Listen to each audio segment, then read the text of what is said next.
Roger Federer. Photo, Marianne Bevis. In fairness, in that year, the spirit had been willing but the flesh was weak.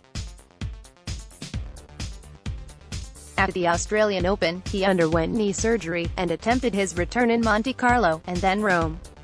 But it proved to be too much too soon. He won just 3 matches, and bypassed Roland Garros.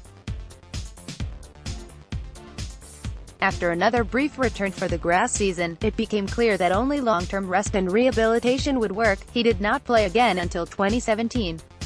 Perhaps he may then have returned to clay had his return not been so successful. The Australian Open was a test and a triumph. 4 top 10 players beaten, 3 5-setters survived, and an 18th major in the bag. Then a 12-match sweep through the Sunshine Double, notching up his 3rd successive win over Rafael Nadal along the way. Add in the Halle, Wimbledon Double and the Shanghai, Basel Double, plus the Montreal Masters Final, and he ended the year with 7 titles, 52-5. By now age 36, there had been every justification for taking a break mid-season. If it worked once, why not again in 2018? He went hell for leather through the Hopman Cup, Australian Open and Rotterdam to reclaim the #1 ranking, and on to the final of Indian Wells. So it made sense, especially for a player who loves his grass, to again rest the body and hope for similar success. It did not quite work out that way, though 4 titles from 7 finals was not exactly shabby. Even so, few anticipated his clay return, and presumably a bigger schedule, in 2019, at the ripe old tennis age of 37, a decision made a little easier by his earlier exit from the Australian Open and no incentive this season to switch back indoors. Yet it still begged the question, certainly for many fans and pundits, was this the beginning of the end, a last hurrah to bid farewell to some of his old, successful haunts? Or was it instead, this correspondent asked, a change-up to get more matches, with perhaps some compensatory cuts further down the schedule? No, I think the decision was based purely on would I like to play the clay again. What does the team think? We're happy if you want to play tennis in general.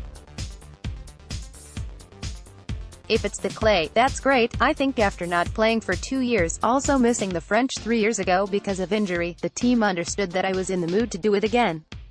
I did grow up on clay, after all. I felt like my body is strong enough again now to do the surface changes from hard to clay to grass to hard again. In the past I felt different. I felt like it would be nice to go from hard to grass to hard, stay on faster surfaces, Andy elaborated. Quite honestly, I was also happy to take 2-3 months away from the game, enjoy family, enjoy being away with my friends and everything, but training really hard, so that when I did come back, making Wimbledon sort of my top priority. It paid off the year before. Not the last time now. Federer won his 19th major, his 8th Wimbledon title, in 2017, but lost in the quarterfinals last year. But that's not the reason why I'm putting the clay back on.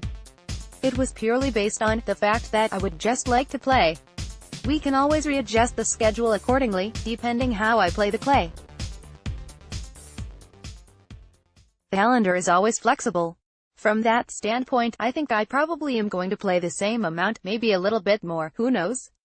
Really depends how much success I'm going to enjoy. So no, the re-emergence of Federer for a mated June sojourn on clay is not the sinister message that his fans fear. He just wants to do it. I thought, do I want to play the clay or not? The answer was yes. This doesn't mean this is my last clay court season, whatever, or I had to play one more time before I retired. That was not the thinking. All I know is, after missing it for 2 to 3 years basically, my body was ready, I was ready, my schedule with the family, my schedule with the team was ready to do it again. It's going to be challenging, no doubt about it. I have to take baby steps in the beginning to some extent, but that's okay. The next step begins Monday evening against old friend Philip Kohlschreiber, and 4 more would deliver his 100th title. But in a draw boasting 10 top 20 players, each of those steps will have to be big ones.